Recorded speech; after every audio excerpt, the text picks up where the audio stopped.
Welcome back to the OH-HighYo podcast, where cannabis, culture, and community meet real conversation. Today's episode feels especially timely. Our guest returning to the show is someone who has become a consistent voice in Ohio's cannabis conversation. Through Ohio Cannabis Report, he's been documenting what's happening at the State House, breaking down policy changes, and helping everyday Ohioans understand how decisions being made right now could shape the future of cannabis in this state.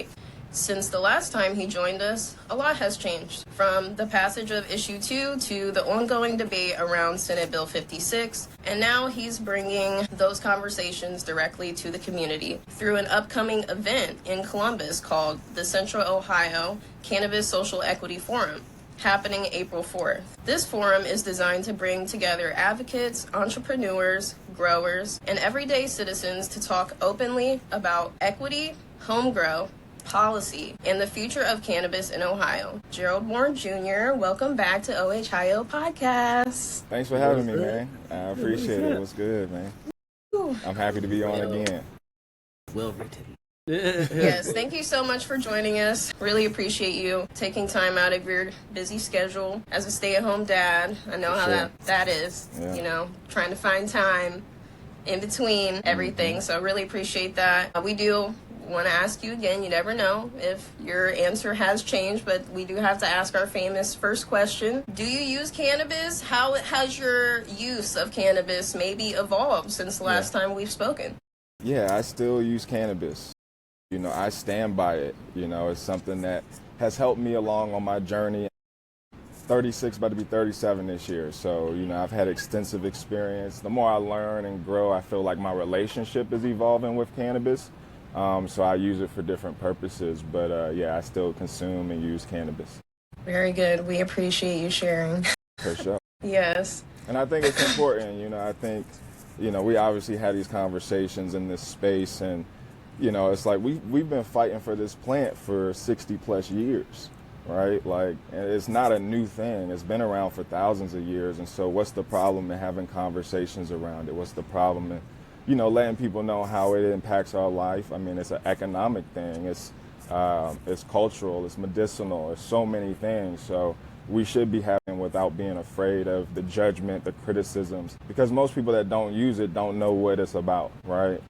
It's a transformational plant. Yeah. That's why people don't want us to talk about it, because it actually changes lives for the better. So definitely appreciate you coming on the show and sharing your insights today. We got a lot of information to talk about and cover. Bill, you want to take it away? I do. So let me ask you this. What's been going on since we seen you, man? What has changed the most in Ohio's cannabis since the last time you were on the show? Yeah, I mean, it's been crazy. Last time we talked, obviously, Issue 2 became the law of the land. They began rolling out the plan. We've had cannabis for 6 years now in the state of Ohio. You know, the first half was medical, so you had to get a medical card, which, again, you had to pay $200 just to get a recommendation, to get a medical card, to go to the dispensary legally. Then we got, you know, Issue 2, regulate marijuana like alcohol, which passed overwhelmingly by the voters, over 57% of voters, over 2-point-something million people.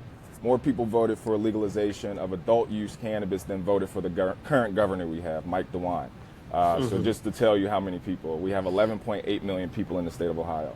So obviously we began rolling out that Issue 2, which was adult use recreational cannabis. We go to the dispensary and legally purchase cannabis. Right. Also, in Issue 2, we voted for home grow up to 12 plants, which if you had 2 adults in the household, that's 6 plants per person, up to 12 plants for a home grow. You can do that in your own home. It had to be locked away. Kids couldn't get involved. You have there. There were no clear rules on the grow cycle.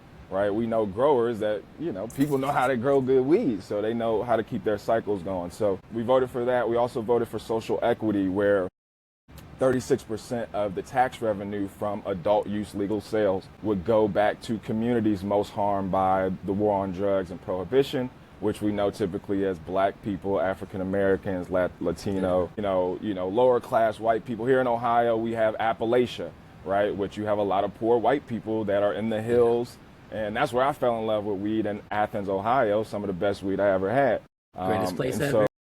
Right. So shout out to Ohio University. But again, you have a lot of different cultural and social issues within the state of Ohio. I'm in the state capital of Columbus, right down the street from the State House. So I'm getting my information probably way faster than people in Appalachia or some of these other towns and cities. So we had social equity. So 36% of that tax revenue was supposed to go back to local communities. So Columbus, for instance, has almost 20 dispensaries. That tax money from those dispensaries are supposed to go to Columbus residents who have been most harmed by prohibition. So educational resources, schools, roads, addiction services, workforce development, housing, all of these issues, these social issues that typically impact our communities. This is what those funds were supposed to go towards, helping us get into the cannabis, because the price and cost is so high to get a license in a limited license industry. Most of us don't have that cash. So that money was supposed to be set aside for us to tap into, and then that funds could help us pay to get in the industry as entrepreneurs, not just consumers. And so that was a part of issue two. Also, another 36% was also for community funds, which again could go towards anything that community residents wanted that money to go towards. And then we were supposed to get expungements, expedited expungements for folks who have been incarcerated or dealing with criminal justice system behind cannabis. Funds were supposed to go to that. Expedited expungement, obviously sealing people's records, because if you have a record for cannabis, that impacts government housing, it impacts jobs, it impacts your overall lifestyle. And so those are all things that we voted for, and people knew what they voted for, right? Like, we're all adults here. Like, I'm not going to say everybody's super educated, but we have a pretty smart demographic of people who understood what regulate marijuana like alcohol meant, right? What can you do with alcohol, right? We can go to the bar and we could drink beers with our friends. We can craft brew in Ohio. So if you want to have your own or a small micro brew, you can do that. So we wanted craft grows for cannabis, so smaller tier 3 craft grows. Some of our legacy market folks who have been on the legacy, been growing for a long time, could come in and now I own my product to a dispensary, or I can open up my own little small dispensary and cultivate.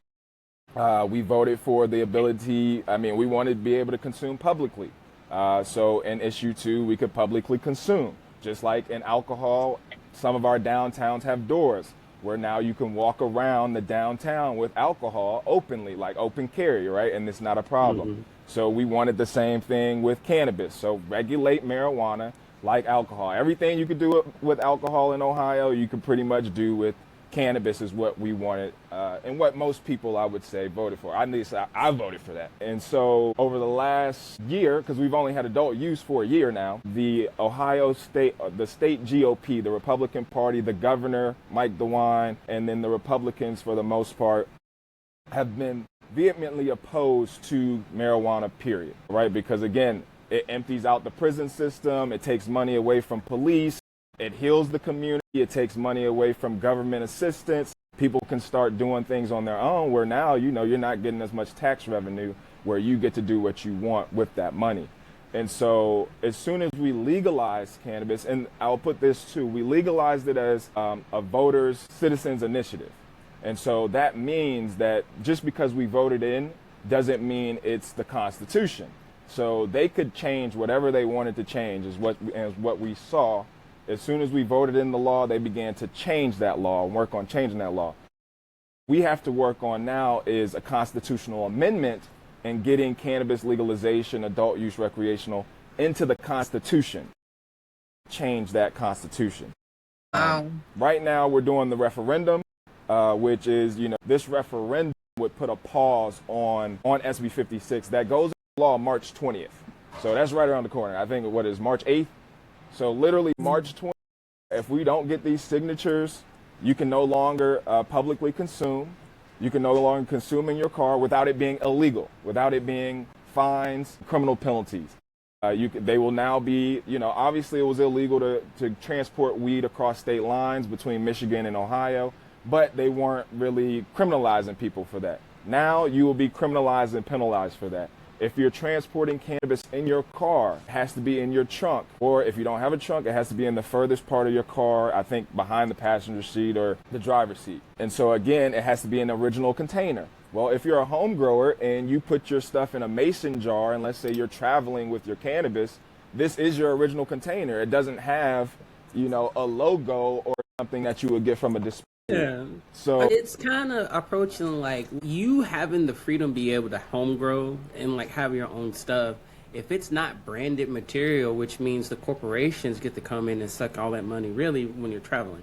But right. like if it's not branded stuff, you're automatically in danger of getting hit by all these laws that don't make any sense. That aren't right. really relative to the law because you're allowing all these branded companies to come in and take all the money and be all access, but let you just be purely simple doing it for yourself. It's an issue, you know? Sure. They want, right? Because again, right now we do have a limited license state. Have a handful of licenses of people that can cultivate and grow at scale. We only have a limited amount of people who can process at scale. We only have a amount of labs that can test at scale, and we only have a limited amount of dispensaries. Also, they're going to limit dispensaries to 400 across the state. 6 dispensaries, 400. So that is also, you know, obviously a huge issue. Again, I think we're at about 200 in the state right now. And there's no open licenses right now. So like nobody, like we could come together and be like, yo, we wanted to put our monies together and open up a dispensary. We can't because there are no open licenses to even go for. So again, no social equity licenses. They took that all away. And so right now we don't even have any black cultivators because the one black cultivator that was vertically integrated, they got sued by True Relief and got their entire operation disrupted. So now they only have dispensaries. And so when you think about representation and ownership and equity in a $4 billion industry, because the industry has sold over $4 billion, and obviously we know the legacy market is moving weight, right? Like, but we have to talk in terms of business, politics, because that's who they're about to come after, right? When this law goes into effect, they're going to go after everybody that's been having these farmers markets. They're going after everybody that's having these events, outdoor festivals, because you can no longer combust publicly like that. And so those are the people that they're going to go after. And so it's important that, you know, I know we're having a good time and people are tired or stressed or overworked, but it's important that we understand what's happening at the state level because these are the policies that criminalize us, right? If we're already struggling economically, right? If people are already struggling to make ends meet, pay rent, get a house, pay mortgage, child care, the roads are already messed up, people can't pay car notes. Who can really? It's the rich people, ultimately right? Ultimately kills small businesses as a whole. That's it. Also, yeah, a lot of people start hemp businesses, right? So the hemp loophole where people were opening up, you know, dispensaries but selling Delta 8, Delta 9, Delta 10. You have companies that have started hemp beverages or THC beverages, which again are hiring thousands of people. And you have bars that have started to sell THC drinks because people have, you know, the younger generation not drinking as much. I know our generation don't drink as much. So you're seeing a change from, you know, obviously alcohol, tobacco, pharmaceutical to now our generation's like, we've been on the cannabis wave. I've been pushing alcohol, but now the younger generation is like, we really not on this alcohol shit. You know, alcohol sales globally have tanked like $8 billion or something I saw in the news. So, you know, but these people have been raking in the dough for 100+ years. So they have money to pay the legislature, whether it's in Congress, whether it's at the state level, because, hey, we're losing money. We got to close down facilities. We got to lay people off. You know, how are we going to tell our investors that we can't pay them their dividend because we don't have no money? Lawsuits like that here in Kentucky where the bourbon industry and McConnell has tried to force some legislation through so the bourbon industry can make more money than the actual medical marijuana sector that's coming in. So they've already tried to get ahead of blocking the marijuana sector. I mean, trying to get ahead, they there already. Yeah, they're not trying. Yeah. This is what we have to understand. They don't try. They do. Yeah. All right, this is Anthony once again with OH-HighYo TV out here at OCHBS, and today we are with Dan the Cannon Man, EBTHC. Shannon. Great, nice to see you all. My first question is, what brings you all out to OCHBS this year? Cannabis is a healing medicine, and I want to be able to provide access to other Ohioans during this time. I feel like it can help heal Ohioans from the ravages that are currently plaguing our society, like opioids, alcohol, and tobacco. It can serve as an exit drug, or an exit medicine. Exit herb is what I like to call it. Amazing. Now, events like this, what kind of impact do you think this has on the cannabis industry and the cannabis community? An event like this brings together industry leaders, right, but industry workers, and also then everyone who's interacting with the industry. It's a crossover between these two worlds. It's beautiful. Amazing. And then what is one thing, no, it's a packed event in here, it's okay, we in the way. But what is one thing that you want people that come over here and visit you all, what's one thing you want them to take away from you all's presence at OCHBS this year? Civics Cannabis is really happy to be here at OCHBS, as you know, the Ohio Cannabis Health and Business Summit. So we're providing a platform for people to report their usage anonymously. So there's a lot of people that feel they can't speak up about their use with cannabis and stuff like that. So we want to give a platform for people to report their usage, report their feelings about this industry anonymously, and then have that voice be heard by legislators, by activists, and used by the people that can speak up on behalf of that. Amazing, another great brand doing amazing work in the industry. I appreciate you all's time, and we'll catch you all here later on in the event. They do. Yeah, they do. Yeah. They do. We are the one. Oh, we gotta try. We can't. I can't talk about it because I got a job. We gotta do. Yeah. You have to do. It has to be action. You know what I mean? I'm an action person, and that's why I can't be around a lot of people, because if you're not really about that action, I played football.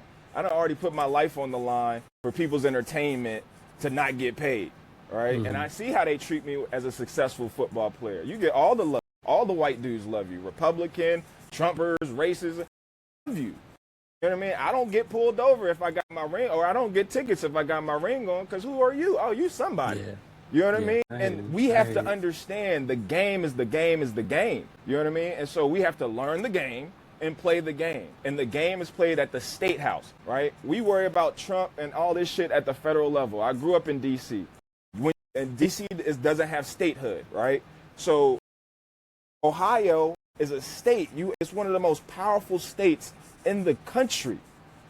So as black folks, as black and brown people, as indigenous folks, you have to look at that and understand, why are they distracting us? Why do they want to keep us locked up? Why do they want to keep us ignorant? Why do they want to keep us poor? Why do they want to keep us down here?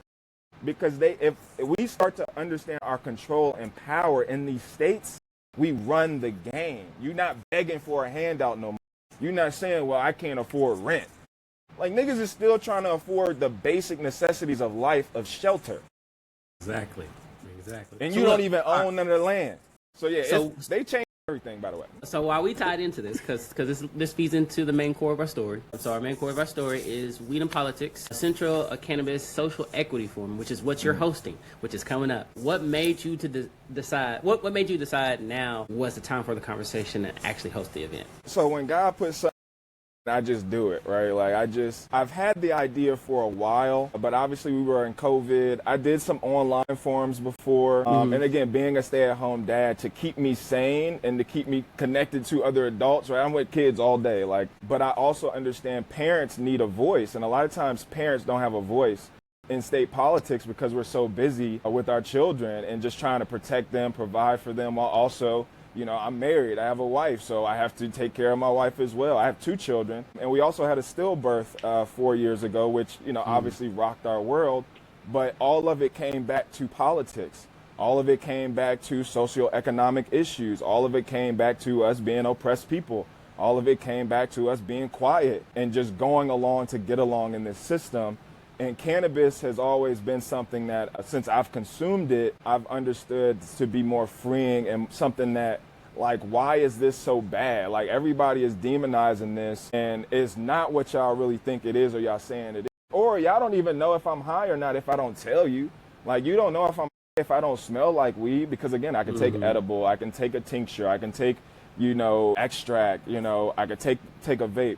Unless I'm telling you that I'm high, you really wouldn't know. Operated high enough in this level of society. I got my college degree in healthcare, health science. So I know these systems. I know people in colleges using hella drugs, but then they come out and become lawyers, doctors, politicians, engineers, and they snorting hella cocaine. You know what I mean? They doing hella Molly, they doing hella Adderall and all types of illicit drugs. Alcoholics, right? And we don't like to talk. I went to That's UK. crazy. They we don't UK we film.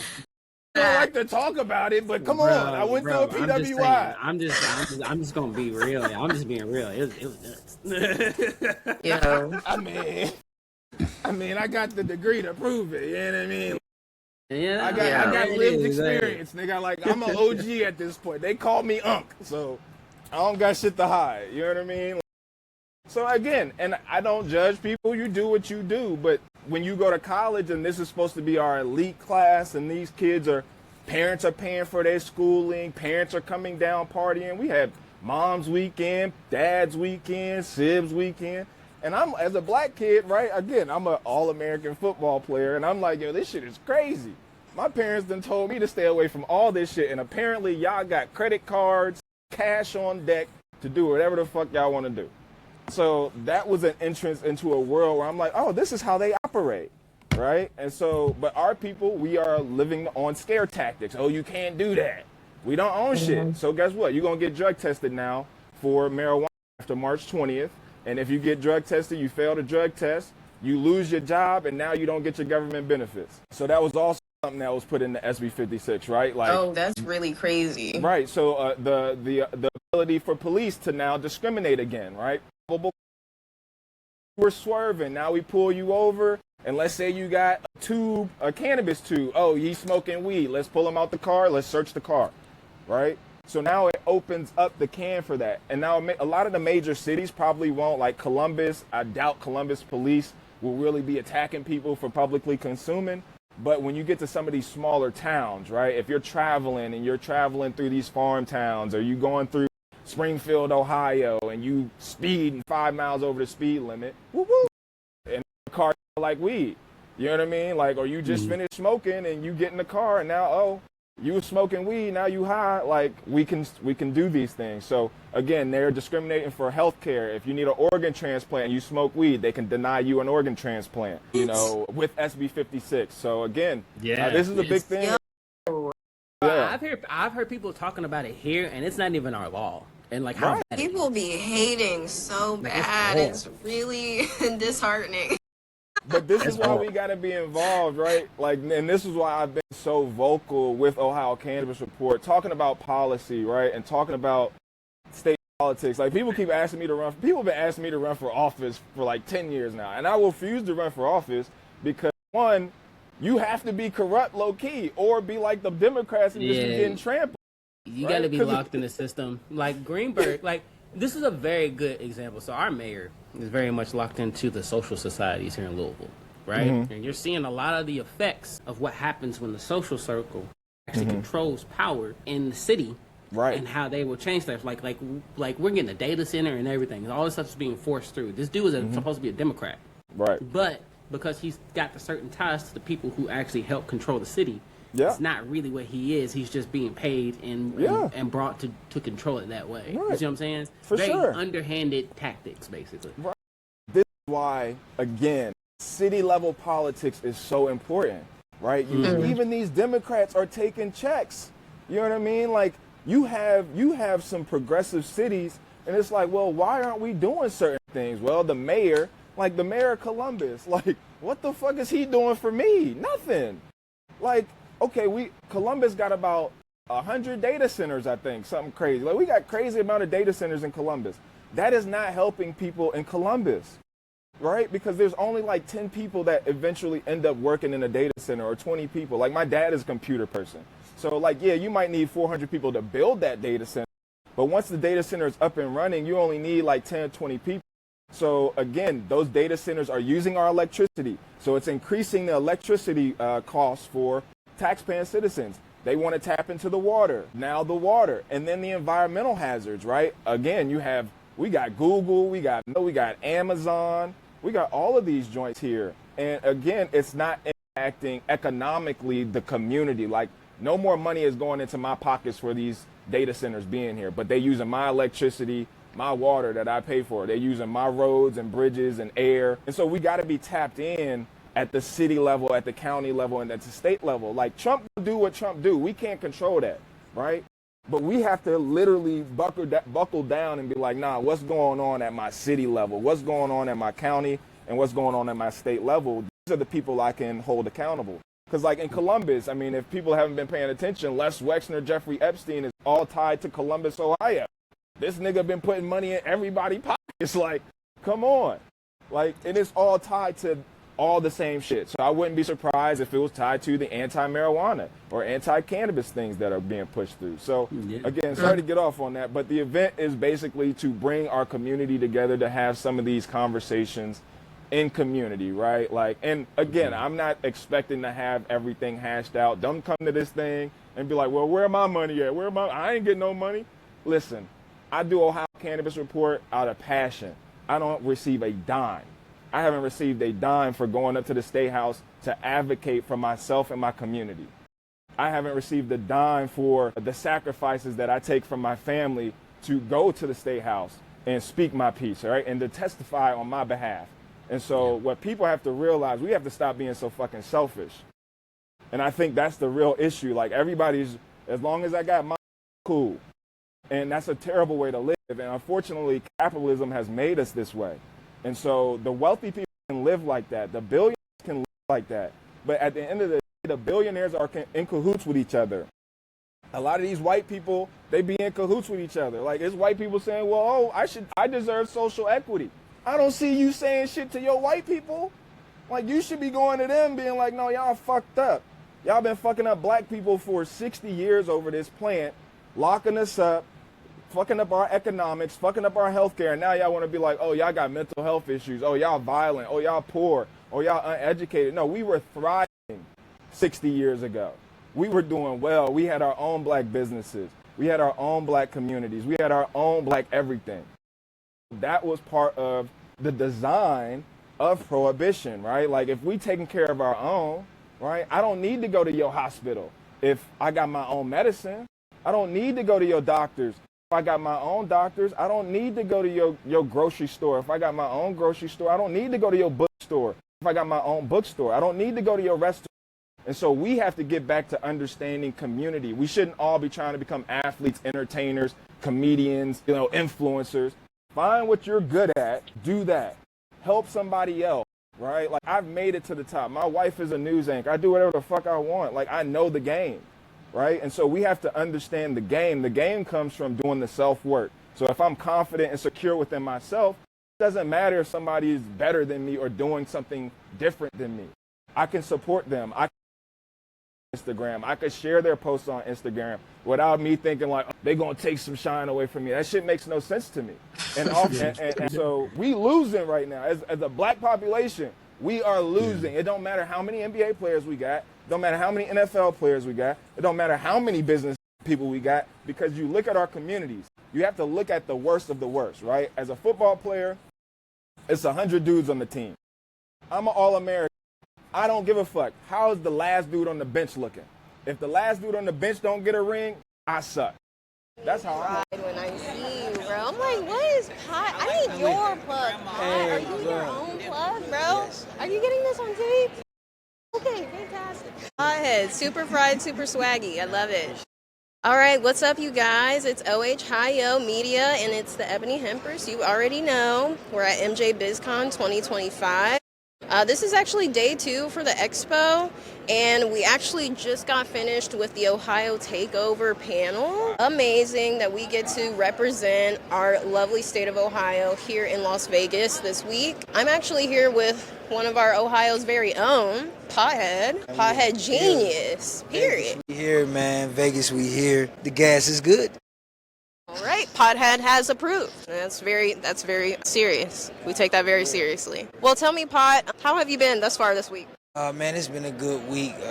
Great networking experience. I like for work not to feel like work, and this week ain't really felt like work. You know what I mean? Did it? Nah, it didn't. It didn't feel like Oh, work. it did not. Nah, but I did a lot of work You though. did, So but yeah, it didn't feel like yeah, work, right? yeah. Okay, yeah, that's how I feel too. That's why I love what we do because everyone's so passionate. We're all just literally having a wonderful time and just spreading the love. Tell me, what is something that has been a highlight for you this week? A highlight for me was the Vegas Classic. Y'all was a part of it, Ohio TV, the Classic Girls. So, I mean, for us to come from Ohio and come to Vegas and I think put that together, I think just showed like, yeah, it was a lot.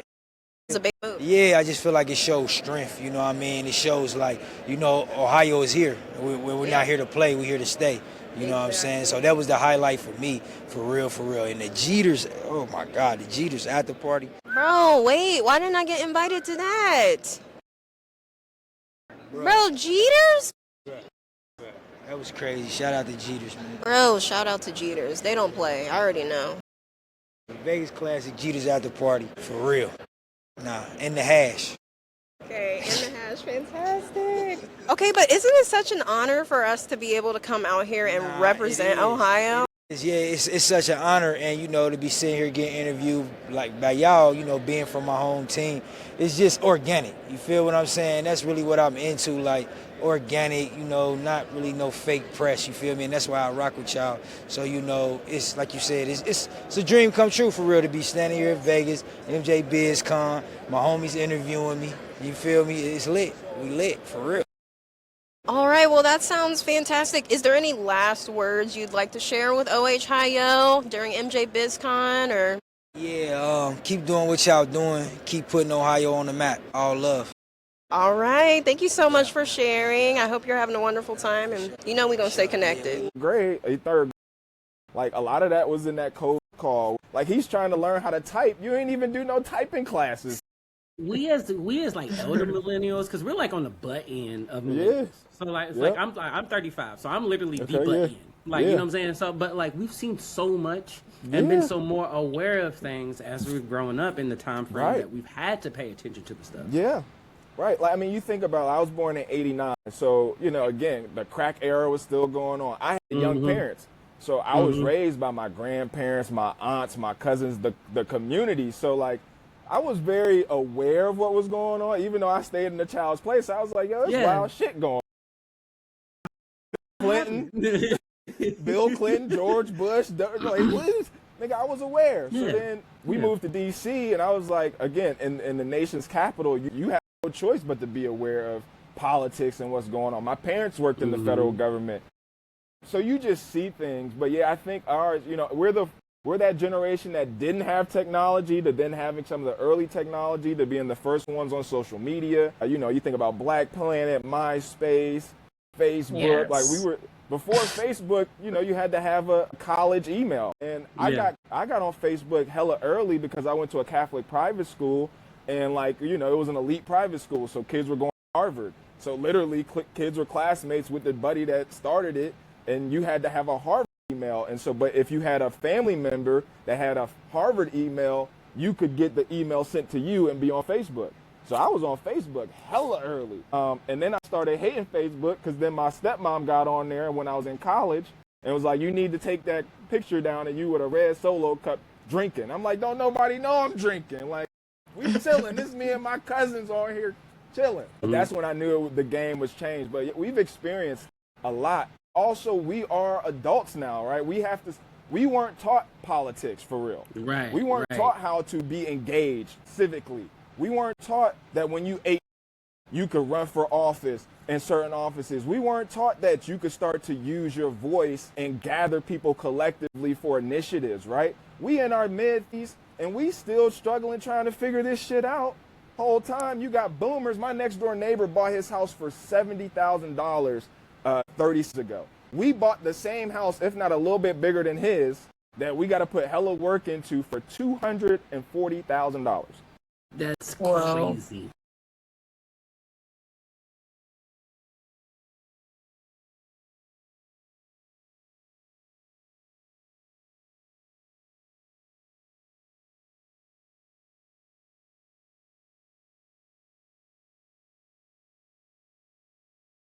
Right?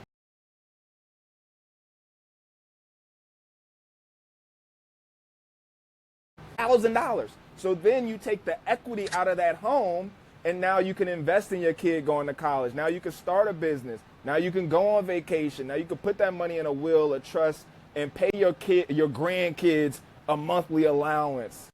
And this is how the white people are living, and we can't go to our parents for no 5 racks.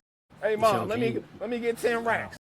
Right? So we got to think, trying to play the same game that they're playing, and we allow them to come into our conversations, talk like, dress like us, listen to our music, and got a fucking opinion. Shut the fuck up. Go back home and do y'all work, because they are trying to tell us what to do, and we're 4 years behind. All right, Joe. So I'm gonna hold you there, bro. I'm gonna slow you down, give you a little break. Look, I'm gonna kick it over to Bree because she haven't had a chance to talk yet. Let's go ahead and jump to section 6 here and let him break down what SB56 is. Okay, so for someone who hasn't been following closely, what exactly is SB56?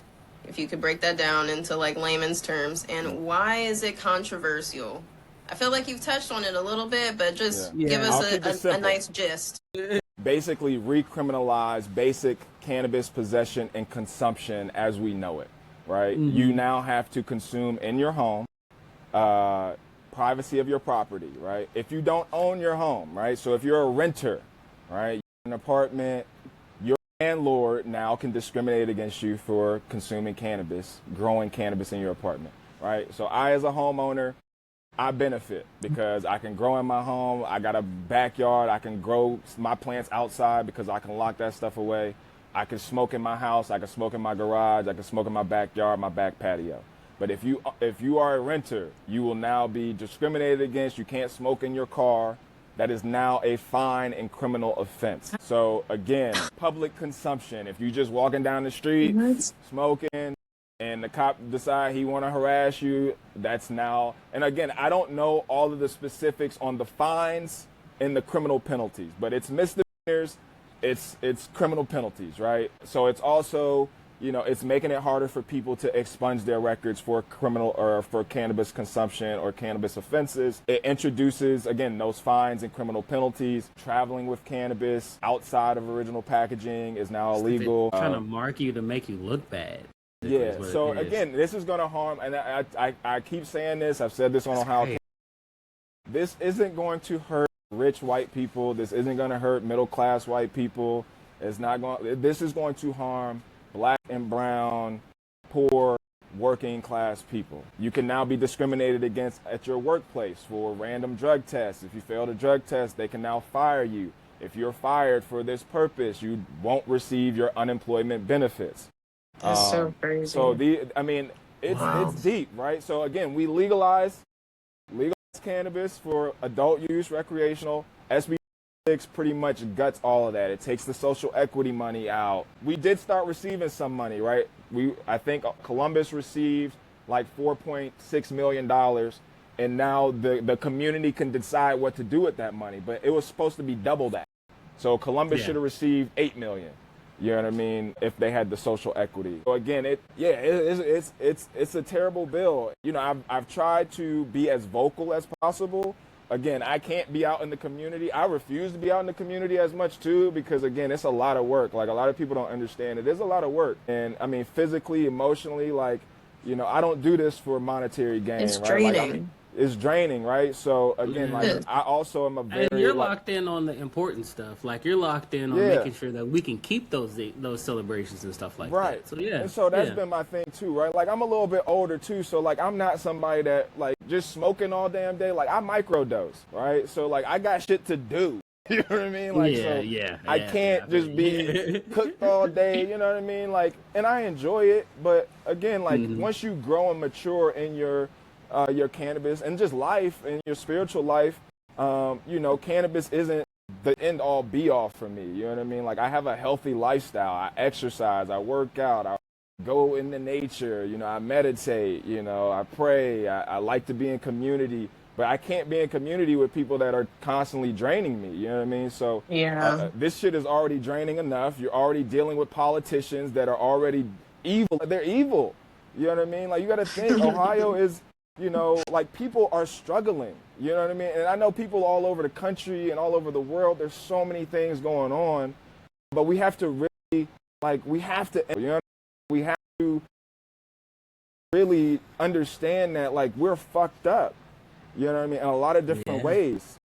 And so if I'm always trying to get money from you to go pay this person over here or to have this lifestyle, what the fuck do I look like? Like, what do I look like wearing Gucci and Louis Vuitton and showing off this lifestyle when I know my cousins and my sisters and brothers is asking me for money and trying to figure a way out the... My brother been locked up since he was 18 off of just dumb shit. You know what I mean? Like, I have family, I got nephews and shit that, you know, they're still in a fucked up situation. My little sister just had 2 babies, and my mom got to take care of them 2 babies after having her own kids that's all grown now. You know what I mean? And so, like, I'm at the point where I'm like, as a big brother, as a father, you know, obviously as a husband, like as a community person, like I can't sit back and watch bullshit, right? I can't look at our leaders and be like, y'all on bullshit. Even the black ones, they on board. How many black leaders have we heard talk about cannabis publicly or bring it up? How many black leaders in the Democratic Party have said, well, shit, y'all been locking up black men for the last 60 years and throwing the book for fucking weed for a fucking joint. And now, why black men ain't in the household? Why black men can't take care of their kids? Why black men ain't making money? Why black men mental health fucked up? We like weed. We taking care of ourselves off of weed. It's illegal. It's criminal. Like, the church is dogging us. You just want to smoke weed and be lazy. Do. Like, they do. So it's like it's every and you get it everywhere. You get your family, you get it in church, you get it in America, you get it in the politics. So what the fuck you supposed to do but alcohol and be an alcoholic or be a pill kid, you know, or be a molester, or be a rape? Like you are not. You're forcing people to do something that is against their humanity, essentially.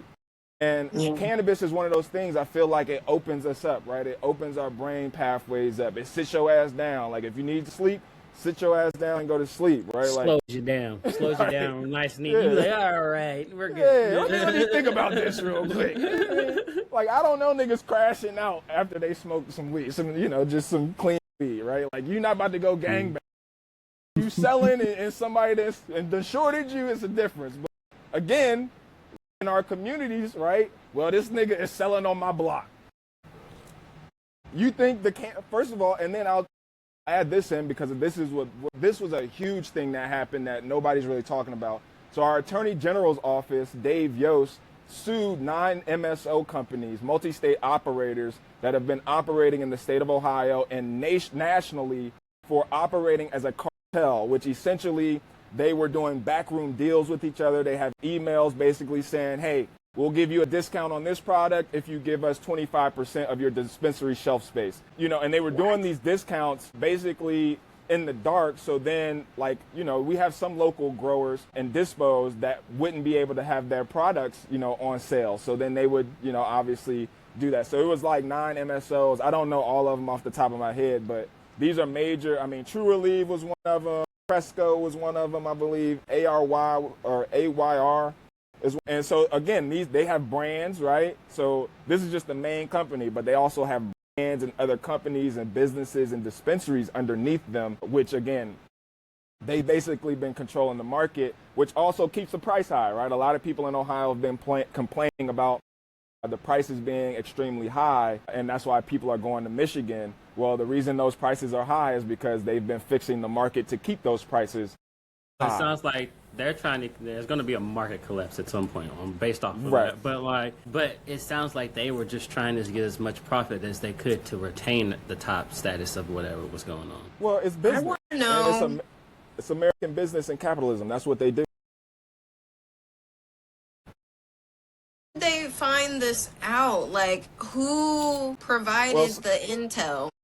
Well, somebody gave a tip, and this is something that we all have to realize, right? We obviously in our culture there is a no snitch, right? Which I think hurts us, but because we don't snitch in the right way. If somebody fucking up your community, no, get the fuck up out of here. You fucking the community up, period, right? But we I feel like have that's to how it should be, though. Like you should, like, if it's messing with the community, with the place where you live and you enjoy yourself, yeah, it's over, fam. It's kids getting I'm shot. done. Yeah. It's over. And again, that is just basic humanity, right? Like, our women are getting fucked up. Like, nah, bro. Like, behead motherfucker. You know, I'm all for that shit. But again, so what happened is somebody basically gave a tip to the Attorney General's office, which again, us as state citizens, you have the right, if you have intel, if your boss is doing shady shit, if your secretary of the boss is doing shady shit, you have the right to do an anonymous tip to the Attorney General of the state, which a lot of these companies operate in the state, and they're doing very illegal things, but nobody's turning them in. It's called being a whistleblower, and nobody has to know you did it.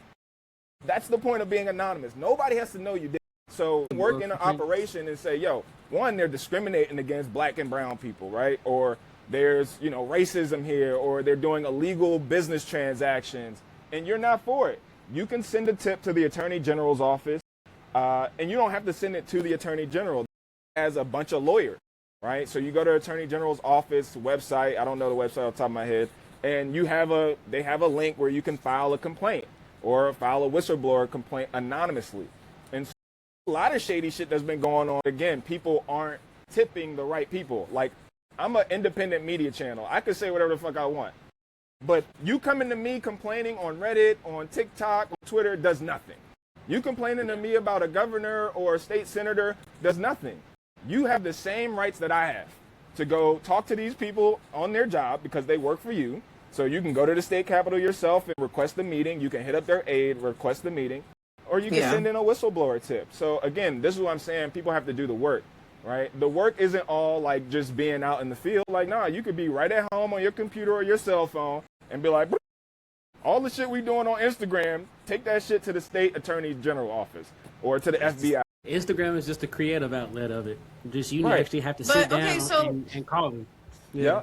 This is off script, but just like when you send out these letters or you call the state reps or you try to reach out and share your piece, are these people actually receptive? Because I remember being at the State House for Lobby Day, and I don't even think anybody was there that we needed to really reach. Like, I don't think they're really trying to hear us.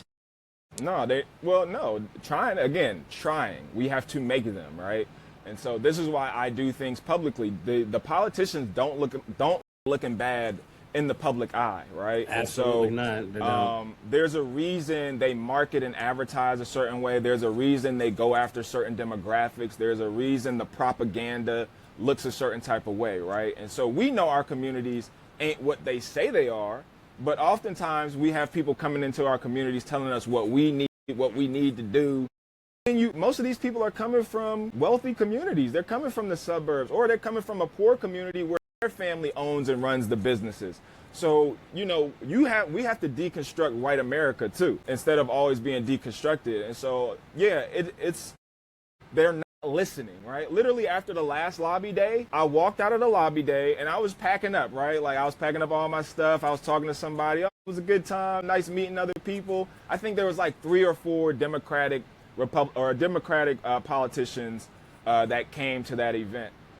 As I'm walking downstairs, getting ready to exit the State House, Hoffman is the main sponsor of SB56, walks out of his office and starts to talk to the State Highway Patrol. So then the State Highway Patrol basically was like, yo, like, they up there talking about marijuana, like, ain't that you? He was like, nah, that's not me. So then I pull out my phone and basically was like, hey, Steve, like, we talking about weed. What's up? Why are you doing all of these bills? Because at the time it was like House Bill 160. It wasn't SB56 all the way. So they were going through multiple different parts of the bill because we were going to testify. I testified at the State House. We had over 40 people testify opposing what eventually became SB56. And so it's not like we didn't have people there. And it's not like we haven't talked to them. This shit is all on the record, by the way. You can go. Eric on here. Eric was part of that crew that went and testified against it. Yeah. So, we had a good group of people. But again, unfortunately, business runs everything. So you have a coalition, which has basically been saying that they are the voice of the right. So they operate, or they are a nonprofit arm of a lot of these multi-state operators and Ohio cannabis types of businesses. But they are a lobbyist arm. And so their executive director, one of their executive directors, she used to work with my wife as a news cannabis industry as a blonde. You talking about the OCAN lady? Yes, Adrienne Robbins. Okay. I mean, she run the company, right? This is public information. You know what I mean? So at the end of the day, she runs Ohio Cannabis Coalition, which is a nonprofit which has members. And those members, I run a nonprofit called Green Environmental Outreach, and I'm the president, so I know how nonprofits operate and run, okay? She runs, as the executive director, she's basically their voice. She's their mouthpiece. So when we see anything coming out about the cannabis industry, the news people are going to Adrienne Robbins and saying, hey, what's up with SB56, right? Comes out that OCAN has been pushing SB56 as well. Well, why would they do that?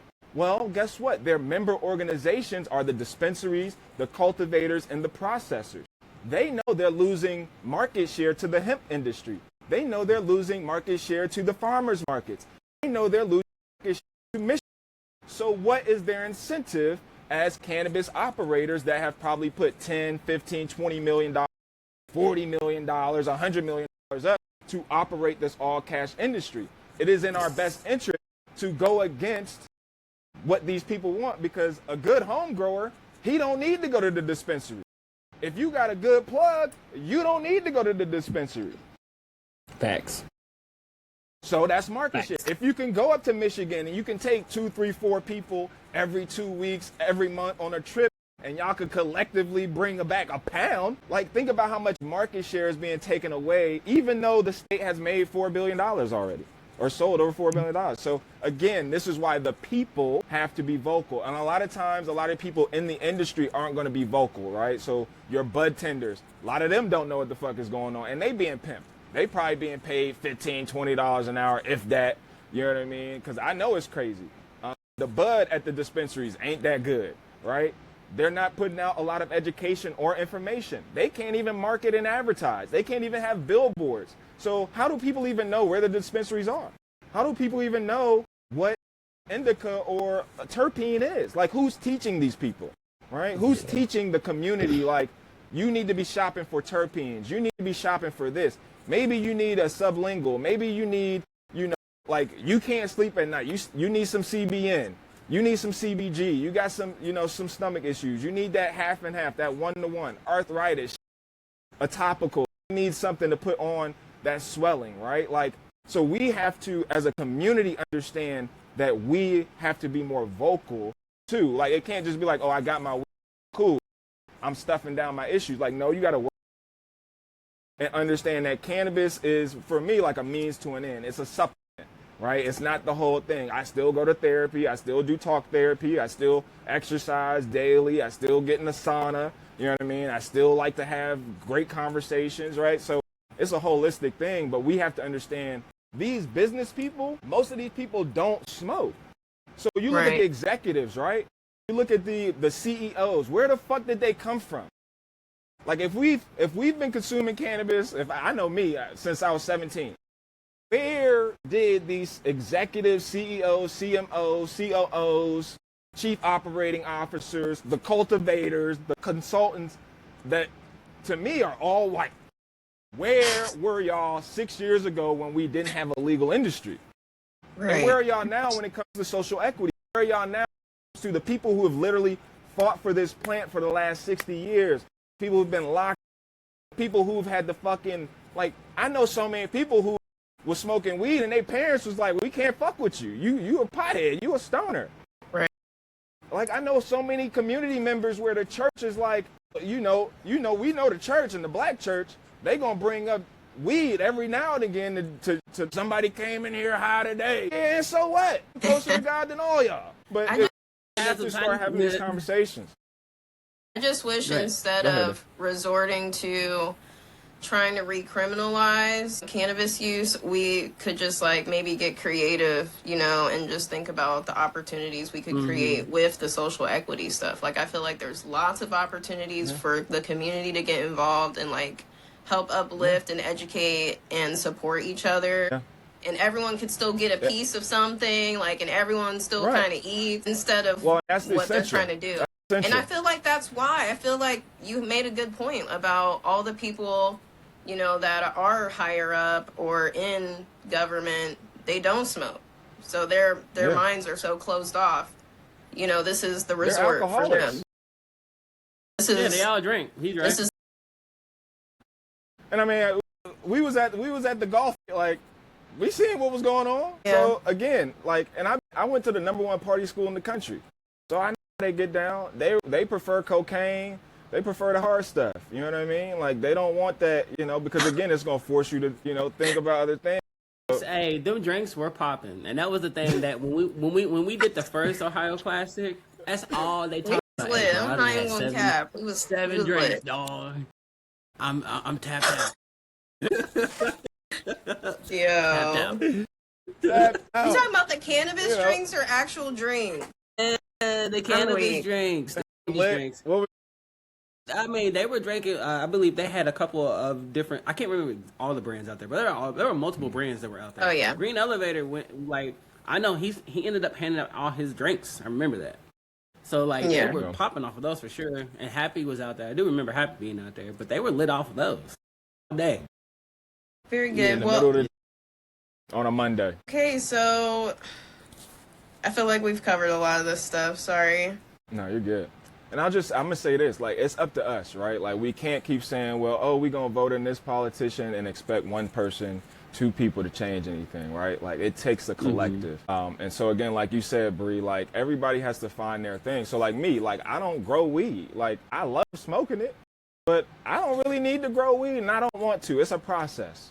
So I would rather have somebody that's really good at growing weed and give me my good weed, right? And so a lot of the problem is we got a lot of people thinking they about to be a drug dealer, right? So we got all these little small drug dealers, and everybody think they the man. But most people ain't growing their weed. And we know in our community, it's not everybody growing their weed.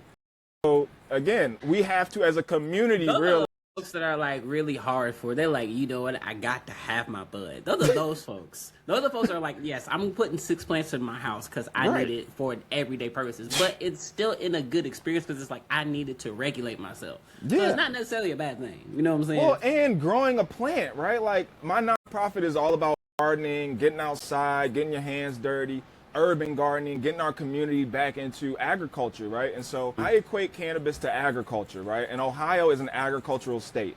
So you get outside the city, like me going from Columbus to Cincinnati, you driving for an hour in darkness and farmland, right? All they growing is corn and soybeans. Like, why the fuck we ain't growing weed? Like, we should be growing hella weed. But, you know, again, so the farmers have to get engaged. And that's why I interviewed Joey Elwood, who's one of the leaders of the Say No to SB56. It's on my YouTube. I interviewed him yesterday. They're collecting signatures for the referendum. Yes. So Joey Elwood, he's one of the founders of App Girls Cannabis, which is a hemp beverage, hemp THC beverage. And so they have about a few hundred people, I think, business owners that are supporting them. Because again, this is going to put out small businesses who have hired people who have made, again, a significant investment and are making, you know, workforce development. So it's not just going to hurt people like us, but it's going to hurt, you know, some small businesses that have really invested a lot of time and money and energy into, you know, the hemp side of the industry. And so we got to get our community understanding farming and agriculture, and that cannabis is more than just smoking it, right? Like, we need to clean our communities up. We need to clean the soil. We need to clean the air.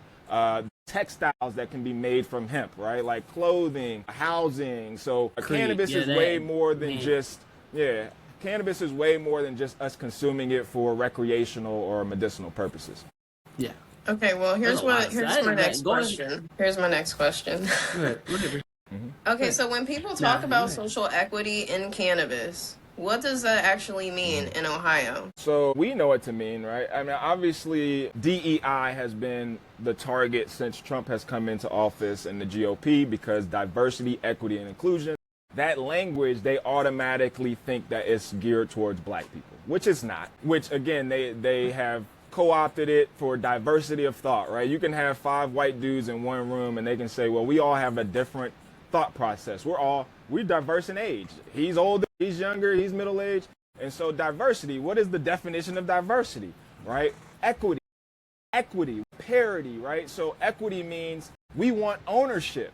I don't just want to be a consumer into this. I want the money that I spend into this to come back to my community and go back to the roads, go back to the sidewalks, go back to infrastructure, go back to educational resources, go back to healthcare resources, go back to higher income jobs, go back into housing and stuff like that. So that's what equity, right? We as American citizens deserve equity, right? All these companies that are making massive money off of us, whether it's the social medias, all of these things we deserve equity in.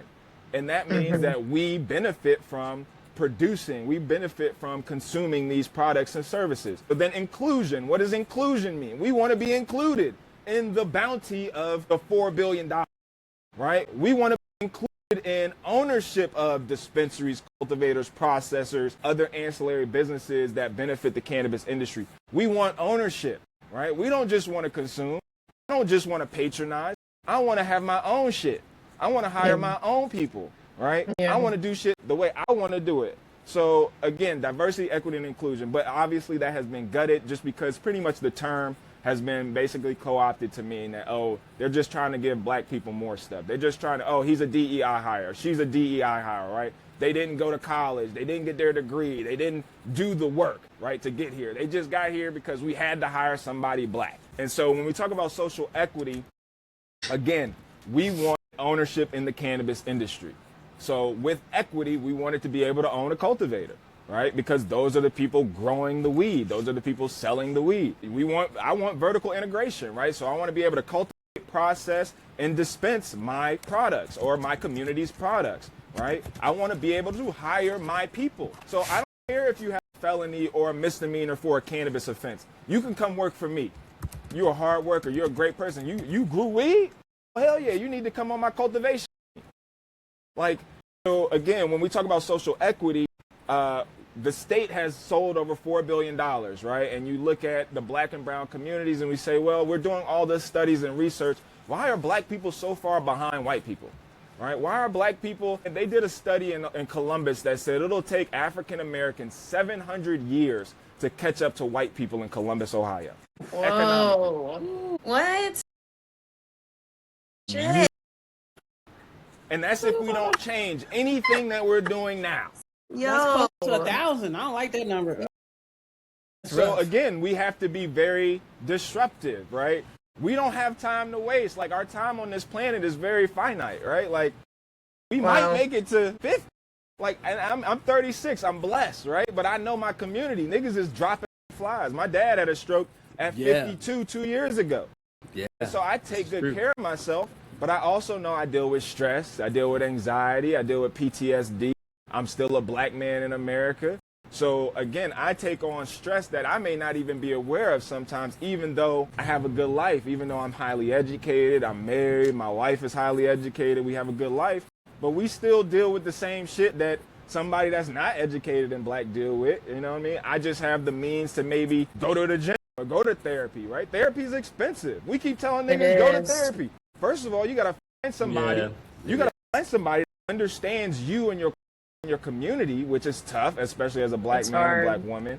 And then you don't have insurance. I mean, your therapy gonna run $100 easy. Yep. Who got that? That's hey, my well, therapist. shit, I'm just talking. You know, and I use life therapy too. Like, that was one of the reasons I started Ohio Cannabis Report, and I started talking more because therapy is, you know, therapy gives you. I was teaching my therapist shit. You know what I mean? Like, we have to understand therapists. It's just like the doctor, right? They give you tools. They tell you what you can do. Like, they give you practices, and then you have to go do those things. A lot of us don't want to do the hard work. A lot of us don't want to do the work. A lot of us don't want to be isolated and be in our shit and be like, yo, I'm a fucked up person. And it's not because of me. Like, I done been through some fucked up shit. So my mind is different. You know what I mean? My process is different. Like, my family has been through a lot. You know what I mean? Our community has been through a lot. So we have to, again, give ourselves grace and empathy and realize that we have been through some stuff. And you have to work through it. You have to exercise. You have to eat better, right? Like, our community eats terribly. And so, like, we have to eat better. We have to have better conversations, right? We have to have better conversations in our group chat. We have to think about ourselves better when we look at ourselves in the mirror. I have to think about my brother and sister better and different when I look at them, not as competition, right? No, we community, we family. How can I help you? How can I build you up? And that's where it hurts, because people that do the self-work do try to help other people, but the people that haven't done the self-work end up doing more harm, because it's like, now I compete with you because I want what you got. You know? So tell us, Gerald, can you maybe just like give us some last shout outs, last remarks you want to leave with everyone, where we can find you, how we can support your work, and, give us another reminder about your event coming up. Yeah, so the Central Ohio Cannabis Social Equity Forum is April 4th. This is free and open to the public. Tickets are limited, so I do ask everybody RSVP. The link is on Eventbrite. We still are looking for a few more community sponsors for $50, social equity sponsors for $250 for organizations and people to support this initiative.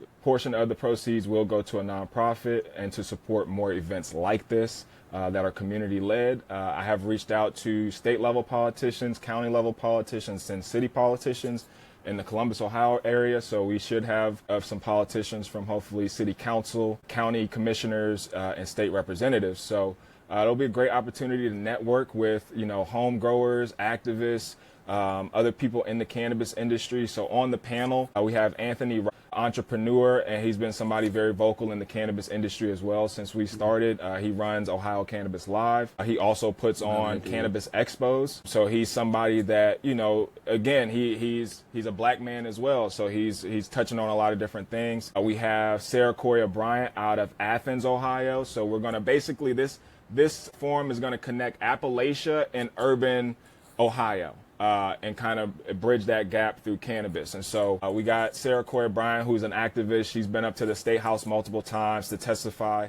Also, Athens had the most people per county that voted for issue 2. I think at like 77% of the voters. So again, there are people that have been growing cannabis in the hills of Appalachia for a very long time. We have Ronnie from Ohio Boys, who is a veteran and also a home grower. So he'll be there.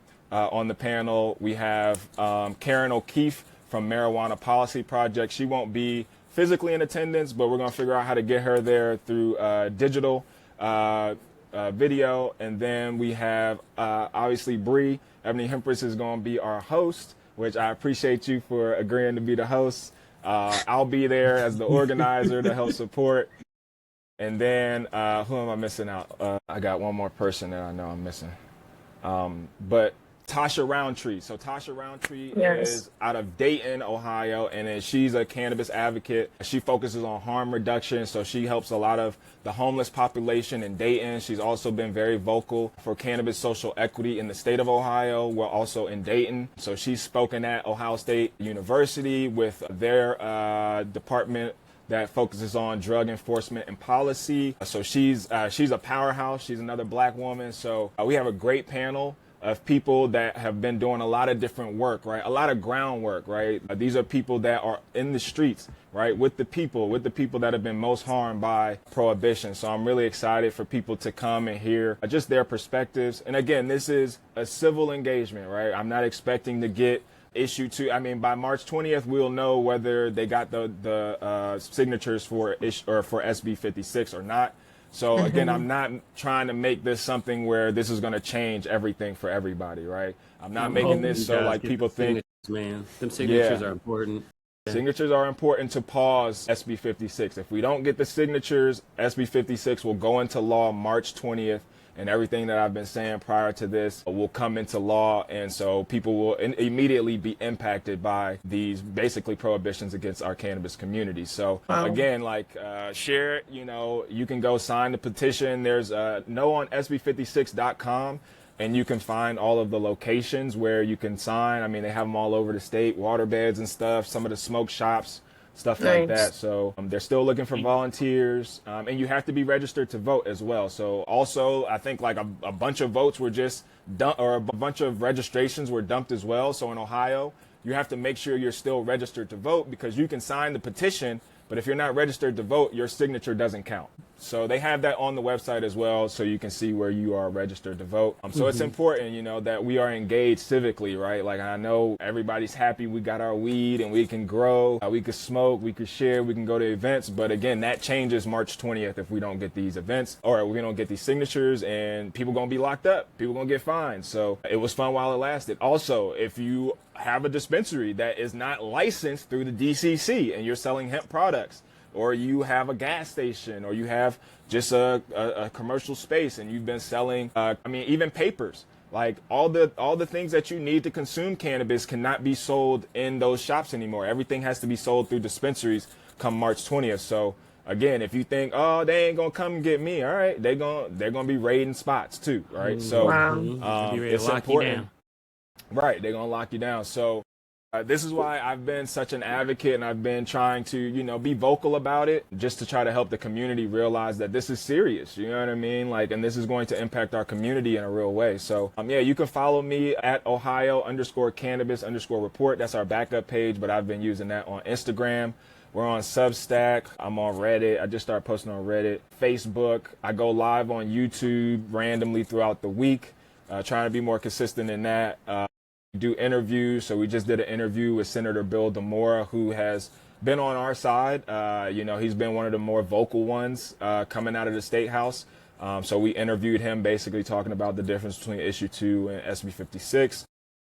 And so, yeah, there's been a lot of work going on, you know, and all I ask for is people to support. You know what I mean? If you want to come to the channel and you got stuff to say, we don't discriminate. Right, so you may hear me talking a certain type of way that may offend you, but we do not discriminate over here. So, you know, if you're a white girl selling weed and you want to come on the channel, I'll talk to you too. You know, so, but you got to be for social equity too, man. So, like, I'm all for social equity. I'm all for helping my people, man, because I know we are not in a good space in a lot of different ways, and so I will always be pro my people. Anybody against that, kick rocks. But you know, that's kind of always been my agenda, you know what I mean, to, you know, I want to help everybody, but you know, I can't help everybody if you got a distinct difference against me, right? And then you can't say you voted for Trump, but I didn't know he was going to do all of this, and we told you he was going to do all of this. So you know, that's how I roll. And then you can't be mad you live in a Republican community, but you scared to go against your dad, your grandpa, because you don't want to get taken out of the will. But also as black folks, we got to stop competing with each other, right? Like, we got to start finding ways to support each other, right? Like, all of us are in the media space. There's no reason for me to say, oh, I can't rock with them because they got this over here. Like, no, how can I support? Nah, man, I'm always excited when we have other outlets on, because that just shows that the actual regional outlet, like, network that's going on makes it even more powerful. That makes us all more powerful. So the more that we share and we replicate amongst each other, the bigger. If we did that on the ground, right? Like, like, you know, you got to support somebody. If somebody start a small business, you know what I mean? Don't go hate, go support. You know what I mean? Like, you may not like the product, but guess what? You may be able to help them grow their business. You may be able to help them in marketing. You may be able to do something.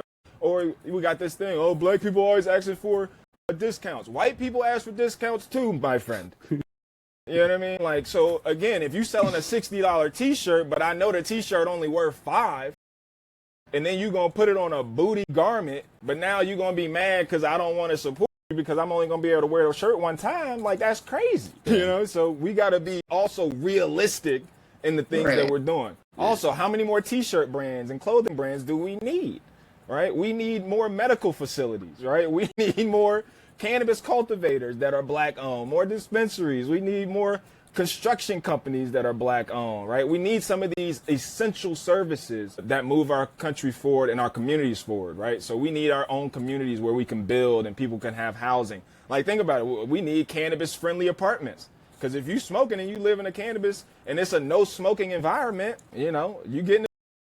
So again, we have to be conscious and share and be in community with each other and stop being in competition. Well, we appreciate. Thank you for rocking out with us, man. This is once again a great episode of OH-HighYo TV, and we will holler at y'all later. Thank y'all for having me on, man. I appreciate y'all.